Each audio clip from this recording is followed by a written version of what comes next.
Hello students, आज हम शुरू कर रहे हैं क्लास 10 ज्योग्राफी की क्लासेस। आज पहला दिन है तो पहला क्लास यानी फर्स्ट चैप्टर। फर्स्ट चैप्टर का नाम है बहिर्जात प्रक्रियाएं तथा उनके द्वारा निर्मित भूमि रूप। तो इस चैप्टर में पहला क्वेश्चन यही बनता है कि बहिर्जात प्रक्रिया किसे कहते हैं। पिछले क्लास में आपने पढ़ा था कि पृथ्वी निर्माणकारी बल दो प्रकार के होते हैं, एक अंतर्जातिक बल, दूसरा बहिर्जातिक बल। और इनके द्वारा जो प्रक्रियाएं की जाती हैं उनको कहा जाएगा अंतर्जात प्रक्रियाएं, बहिर्जात प्रक्रियाएं। अंतर्जात प्रक्रियाएं क्या थी? जो प्रक्रियाएं जैसे भूकंप, ज्वालामुखी, प्लेट टेक्टोनिक्स जो पृथ्वी के अंदर उत्पन्न होती है और पृथ्वी के सतह पर उत्थान या किसी उच्च भूमि रूप का निर्माण करती है, जो पृथ्वी को आकृति देती है। दूसरा जो है वो है बहिर्जात प्रक्रियाएं। बहिर्जात प्रक्रियाओं में वो सभी प्रक्रियाएं आती हैं जो पृथ्वी को आकृति विहीन या निम्न करने का कोशिश करती है। इसमें बहता हुआ जल यानी नदी, भूमिगत जल, ग्लेशियर्स यानी कि हिमनद, समुद्रिक लहरें और पवन आते हैं। इस चैप्टर में हम इन अलग अलग प्रक्रियाओं द्वारा निर्मित भूमि रूपों को पढ़ेंगे। लेकिन इस चैप्टर शुरू करने से पहले कुछ टर्म्स यानी कि कुछ महत्वपूर्ण शब्द जानना बहुत ही ज्यादा जरूरी है, जिनमें पहला है उद्गम तथा मुहाना। नदियों के उत्पत्ति क्षेत्र को उसका उद्गम तथा नदियां जहां पे सागर से जाकर मिलती हैं उसे उसका मुहाना कहा जाता है। दूसरा है प्रवाह क्षेत्र। जिस क्षेत्र में नदी बहा करती है वह उसका प्रवाह क्षेत्र कहलाता है। तीसरा है सहायक नदियां। जो नदियां नदी के दोनों किनारों से आकर मुख्य नदी में मिलती हैं, यानी कि जो छोटी छोटी नदियां मुख्य नदियों में आकर मिलती हो और अपना जल मुख्य नदी में लाकर डालती हो, उसे कहा जाता है सहायक नदियां यानी कि ट्रिब्यूटरीज। जैसे गंगा नदी की ट्रिब्यूटरीज हैं घाघरा, गंडक, कोसी, ये सब। अगला है शाखा नदी। शाखा नदी उन नदियों को कहा जाता है जो मुख्य नदी से अलग अलग धार के रूप में निकल जाती है और वो मुख्य नदी से जल को लेकर जाती है, इसलिए मुख्य नदी का जल स्तर कम होता है इनके कारण। ये अधिकतर नदियों के मुहाने के समय या मुहाने के पास होता है। अगला है संगम यानी कॉन्फ्लुएंस।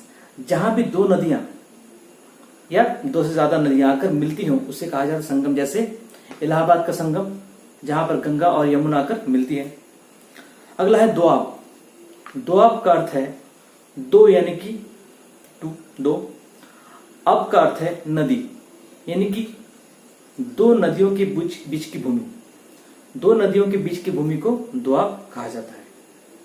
जैसे पंजाब 5 नदियों के बीच की भूमि, पंच 5, अब नदी तो 5 नदियों के बीच की भूमि, वहां पे पंजाब में 5 नदियां हैं।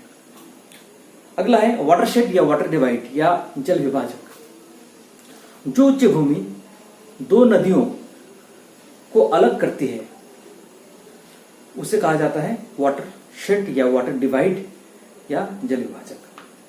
अगला है रन ऑफ। रन ऑफ का मतलब होता है जब वर्षा होती है तो वर्षा का जल जिस प्रणाली या प्रक्रिया के द्वारा बह जाता है इसे कहते हैं रन ऑफ। अगला है गली। गली का मतलब क्या होता है? जब वर्षा होती है तो छोटी छोटी धाराएं बनकर पानी बह जाता है। जब ये धाराएं गहरी होकर नालियों का रूप ले लेती हैं तो इसे गली या अवनलिकाएं कहलाती है। नेक्स्ट है रिवुलेट। रिवुलेट यानी कि छोटी छोटी धाराएं। जो छोटी छोटी धाराएं मिलकर एक छोटी सी नदी का निर्माण करती हैं तो उसे कहा जाता है रिवुलेट। या नदीकार। अब नदी अपर्दन के बारे में पढ़ने से पहले या उसके बारे में जानने से पहले ये जान ले कि नदी अपर्दन की विधियां कितनी हैं। यानी कि नदी का जल अपर्दन तो करता है, लेकिन किस प्रकार से करता है, क्या होता है उसमें जो काटता है या गहराई करता है। क्या सिर्फ जल में इतनी ताकत है? नहीं, कुछ और भी तरीके हैं। तो नदी अपर्दन की 4 विधियां हैं। पहला, संक्षारण या कोरोजन या घोलीकरण या सॉल्यूशन। इस प्रक्रिया में नदी या नदी के आसपास या नदी के तल में उपस्थित चट्टानों में ऐसे कुछ पदार्थ होते हैं जो जल के कारण घुल जाते हैं। जैसे चूना हुआ, उसमें अगर जल पड़ता है तो वो पानी से घुल जाता है और बह जाता है। इसको कहते हैं घोलीकरण, जिसके द्वारा नदी अपर्दन करती है। दूसरा, अवघर्षण यानी कि एब्रेशन। इसमें इस प्रक्रिया में नदी के तल में उपस्थित थोड़े भारी वाले शैल जो लुढ़कते लुढ़कते आगे बढ़ते हैं, वो नदी के तल को रगड़ते हुए आगे बढ़ते हैं। नदी के सिर्फ तल को नहीं, नदी के पार्श्व अंचल को भी रगड़ते हुए घिसते हुए आगे बढ़ते हैं, जिससे नदी का तल गहरा होता जाता है।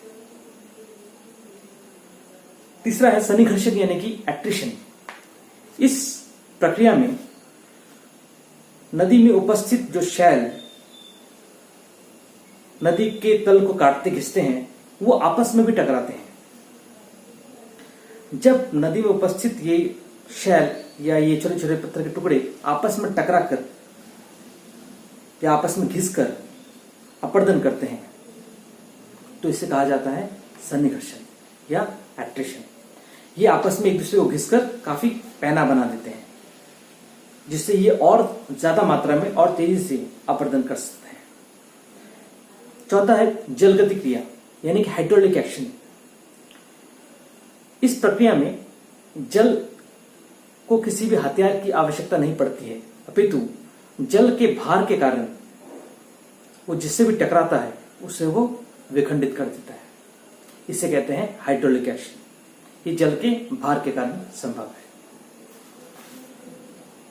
तो स्टूडेंट्स, नेक्स्ट क्लास में यानी कि नेक्स्ट वीडियो में आप लोग देखेंगे कि हम नदी तथा नदी के द्वारा निर्मित भूमि रूप को पढ़ेंगे। टिल देन आप लोग इसी वीडियो को ध्यान से देखिए, और इसमें कोई भी डाउट हो, प्रॉब्लम हो, आप इसमें कमेंट कर सकते हैं। अदरवाइज किसी तरीके से अगर मुझसे बात कर सकते हैं तो वहां भी पूछ सकते हैं। Thank you.